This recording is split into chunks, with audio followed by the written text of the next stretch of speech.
Ndiye mwamba ni salama, ndiye mwamba ni salama.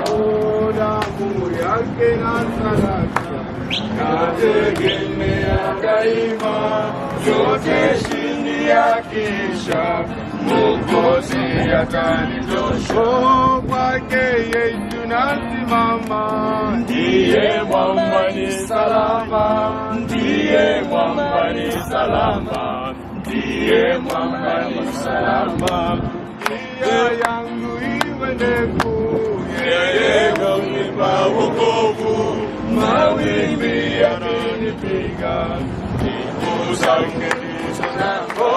Kwake Yesu nasimama, ndiye mwamba ni salama, ndiye mwamba ni salama, ndiye mwamba ni salama.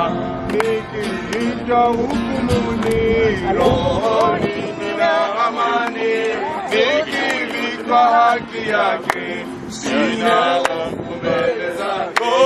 Kwake Yesu nasimama, ndiye mwamba ni salama, ndiye mwamba ni salama, ndiye mwamba ni salama.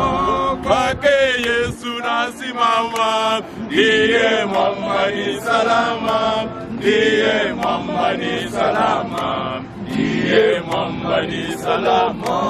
Kwake Yesu nasimama, ndiye mwamba ni salama, ndiye mwamba ni salama, ndiye mwamba ni salama.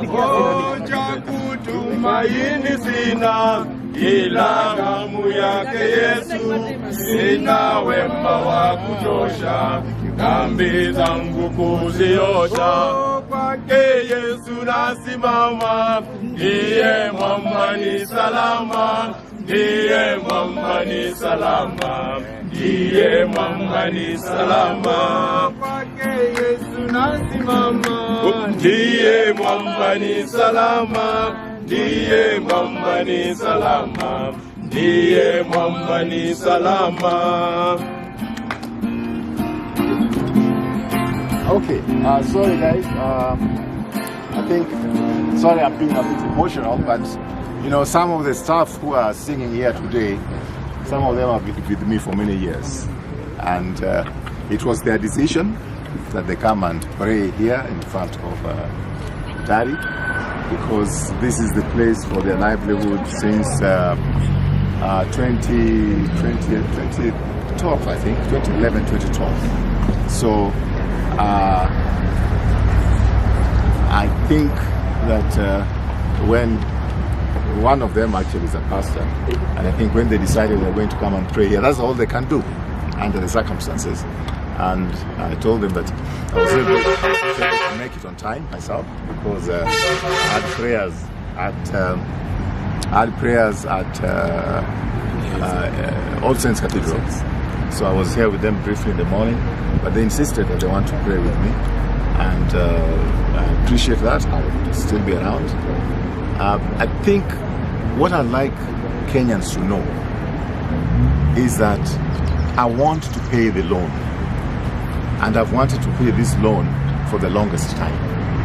The problem is that the value of the land is much, much more than the money which I owe.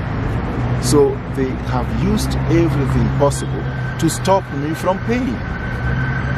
I borrowed 9 million, then they refused to pay the balance of the loan. They actually breached the contract. After breaching the contract, I said, okay, let me return you your money.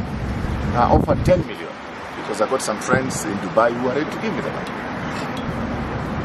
They refused. They said, no, you have to pay 12.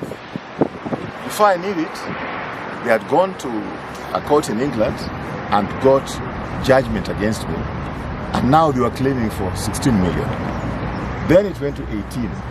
Then it went to 25 million US dollars. Then it went to 32, or those figures. So they don't even know how much they're claiming for. So I went to court and they said, look, I want a court supervised process. So let the court decide, what do I owe them? Kenyans will not believe it. The court said that they dismissed my application to pay. Why should a court dismiss my application to pay? They don't want me to pay for this land because they want the land. I'd never want to talk about my private issues in public. The land is 27 acres. So the land is more valuable than what I owe them. So they want the land. They don't want the money. So that's number one. Number two, all of a sudden, they claim that they have sold my property on auction. But I got a court order stopping the auction. Before I know it, they claim they actually have a title. Right? The Ministry of Lands, the Registrar of Lands, the Minister for Lands, and Nixon Korir at Lands, they all got restraining orders that they cannot sell this land by auction before all the matters are solved. Then the Kenya country manager of the bank, when he was still in Nairobi, the one in charge of Nairobi, he said, when I was able to put the facts in front of court, and he was being now, because it was criminal that they lied, he has confirmed that the bank lied.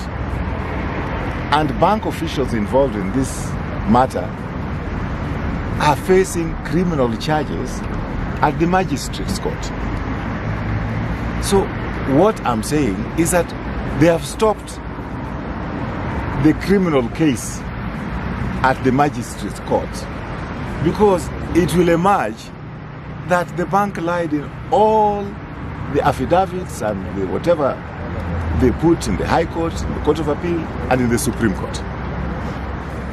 But now, somehow, they've been able to stop the prosecution of the criminals from the bank. And I must commend the Office of the Director of Public Prosecution, because this case in the Magistrate's Court, which is criminal, is being prosecuted not by me, it's being prosecuted by the Director of Public Prosecutions and is being prosecuted by the DCI and with permission from the Attorney General. So it's not me just making empty allegations. Why don't they want that criminal case to proceed? The judiciary has put it on ice for 13 months, more than a year, so that they have time to do this kind of shenanigans they're doing here. You don't want me to get the evidence which I already given, which shows that the bank are criminals.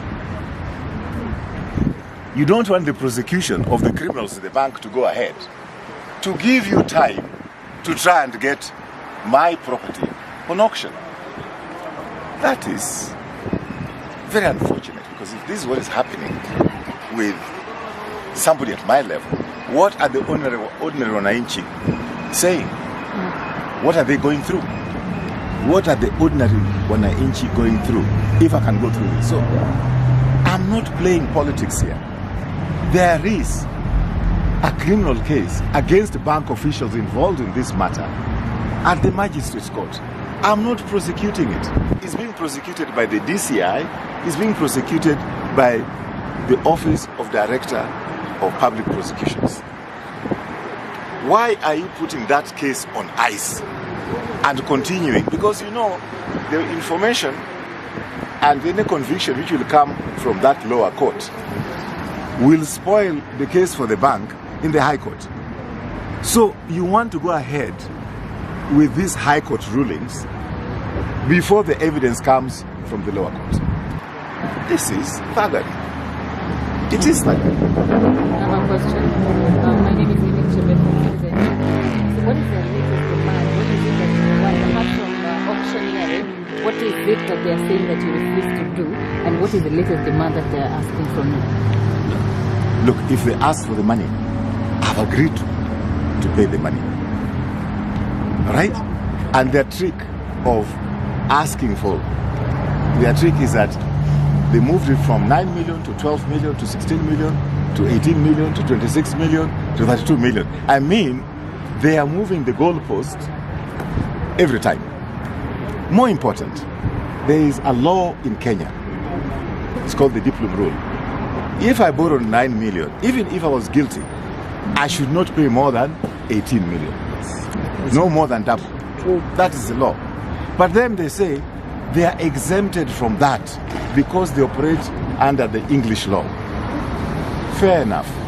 But why is it that as East Africa Development Bank, Kenya pays from taxpayers money, gives them money, which means when it comes to their responsibility, they invoke international law, but when it comes to receiving money from Kenya, they get it from the exchequer direct. So why should taxpayers be giving money to East Africa Development Bank? And then when it comes to compliance with the Kenyan law, then they say they are governed, they are exempted. And there's no such exemption. And I'll make it interesting for you. On Friday, there was a case in Machakos, which they lost. Because there was a ruling last year that the EADB Act is unconstitutional in so many areas, but let me tell you the elephant in the house. The EADB Bank Act gives the Minister for Finance or the CS for Finance authority to remove money from the exchequer without parliamentary oversight or parliamentary approval, and may not be audited by the Auditor General, and they may not be supervised by the central bank. It is a cartel to steal the money of Kenyans. That is what it is. And I think that you guys should find out what I'm saying, if it is true or not true. Yep. Just check the EADB Act. Yeah, my next question is, you said you're not playing politics, but who's fighting you? Okay. I'm not playing politics because I have facts. Whoever wants to be able to see the political things on it, I know. Yeah, the reason I'm asking is because I think some days ago you actually said that someone... No, I'll explain to you. The company which claims that they have bought this property despite a court order which prevented any auction is a Mr. Jackson Chebet with a Mr. Kiprono, and the person who stormed this place with goons is a Mr. Kiprop. Those are the names. If I've lied, find out. But those are the names. It is on record. It is in court records. It's not, I've not made up these names. If you go to the court records in this case, you will find those names. Of course, Kenyans, some are saying those are just fronts. They are fronts for who? I don't know. That is now politics. And I don't want to go there. What's the next course of action? Because now, because it's locked here. Yeah, done prayers. What next? You actually expect me to tell you what my next steps are. That's part of our strategy. From this meeting, I'm going for a meeting with my lawyers who are coming in at 3 o'clock, and they'll tell me how we proceed. Fair enough. Thank you. Thank you. Is there any other question? So I want to take this opportunity to thank Mr. Eliud Owalo, who is my younger brother, because actually it is his elder brother who was my contemporary. And I just saw him coming in. I wasn't expecting him. I appreciate that he's come to show solidarity with me. He is not only a senior member of our society, he was a minister for communication, and that's a ministry which I also occupied before. And he comes from Rarieda, so we come from the same village actually. But I want to thank him most sincerely in front of you, and maybe if he wants to say anything, I would ask him to say. This is your chance, sir.